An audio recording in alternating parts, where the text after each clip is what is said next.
I've been fishing the Erie PA area for steelhead for a few years now. I make trips and I've caught a lot of steelhead. I fish for them just like I fish for stock trout and wild trout where I've grown up in Virginia. Seems to translate pretty well. My friends and I catch a lot of fish using kind of unorthodox techniques compared to what everybody else does. But we have never really connected on a lake run brown. They're pretty uncommon in the Erie area and in Lake Erie tributaries in general. So it's a fish that's always been on my bucket list. This trip, the water was high, and so we had to do some exploring to find fishable water. We found a spawning steelhead at the tail out of this pool, and every now and then this big brown would swim up out of the pool and go over and harass this fish. What this probably means is that he's there to try to feed on the eggs of the steelhead, because when salmon are spawning, steelhead will sit behind their redds and eat the eggs as they drift down the river. I assume that's probably what was occurring, or at least something similar, a situation where I would have a chance to get this fish to eat. And so I spent some time trying to figure out where that brown was. I couldn't see him, but I just fished for the fish knowing that he was in the area. When I say unorthodox, I mean most people who steelhead fish are using a float on a long 9-foot plus rod and they're drifting single eggs or egg sacs underneath. A lot of people also use spoons and jigs. We do that also. But my favorite technique, and something we rarely see in Erie PA, is bottom bouncing with split shot. People steelhead fish that way in bigger systems, but Erie PA is a lot of small water. But I'm used to fishing trout streams in Virginia that are also small, and I just use little split shot. Size BB 1 or 2 is usually all you need to have a natural drift, and it works amazingly well. It's still the same concept as the guy who's using the floats. They're using a float to hold their bait off the bottom. I'm just bottom bouncing and usually using a bait that floats, so it's still in front of the fish the same way. I probably need to put another split shot on is what I need. I got a pack of them in my pocket. Oh, right on this edge. Yeah, there it is, see him? Yeah. Damn. Here's that spawning steelhead. They don't really feed when they're spawning, and I don't really like to try to catch them that way anyway, so I'm just trying to get the brown. The brown honestly might be sitting like right here, and we just can't tell. I can't tell if I see him or not. Oh yeah, I see something right here. Might just be the steelhead. No, I think it's probably the same one, but he's like, you saw him come over to the rock. There's the brown. Yep. See him? Wow, he's big. Mid-20s, right? Yeah. Thing's big as hell. You think I should? Yeah. I guess that is what I caught the one on yesterday. Yeah. Things. I'll try pink because that's what I got the one on at Burt. I just know some people that watch this video are going to hate the fact that I caught this fish on something that says power bait on it. Honestly, though, the power egg is one of my favorite steelhead baits. It's just a floating soft plastic egg, and, you know, that's ideal for steelhead fishing. I've caught tons and tons on them. I'm going to keep drifting like right here, not where the steel is.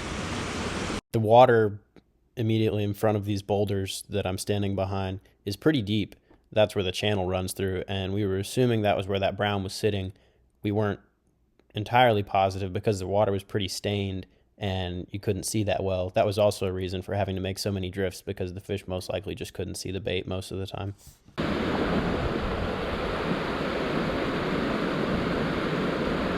Oh, look at him right here.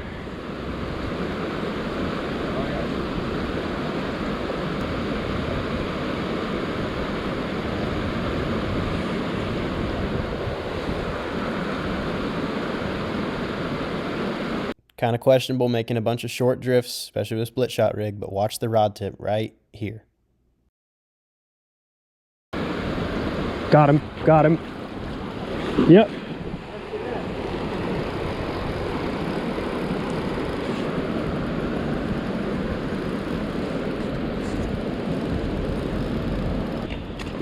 I felt him tap it. Should I put some net in it, or can you keep it in? You do whatever. It doesn't matter. It might be a while. I'm gonna try to walk him away from the tail out.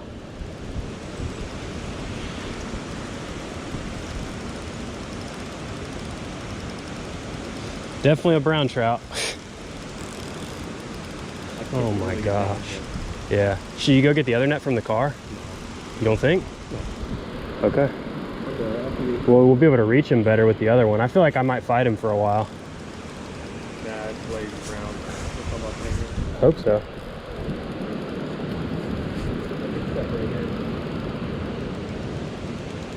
Wow. That's a big fish, dude. Actually, it's a lead right there. Here, wait, here we go. Oh, a brown jump. Oh,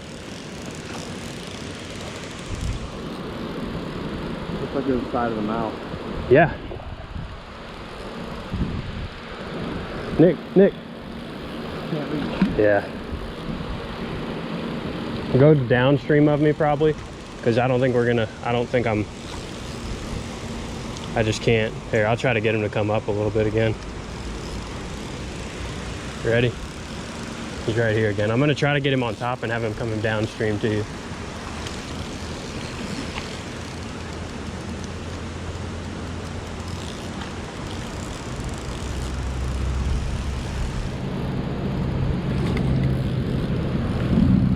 Did you get him? Yeah. Holy cow. That thing's sweet. Thank you, dude. Yeah, Dude, that's a big that's one. sweet. For any of the haters, look at me wetting my hands. This bass fisherman out here wetting his hands before he touches this fish. Whoa. Dude, people are gonna think we're so apart. Yeah. I think we're still up there. All right, I'm gonna try to get him unhooked.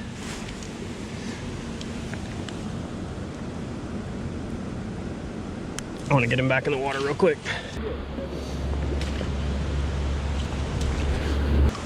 First Erie brown. Sweet.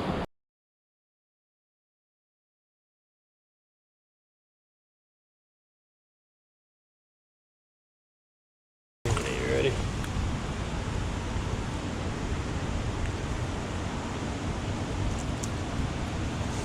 Cool. Wicked.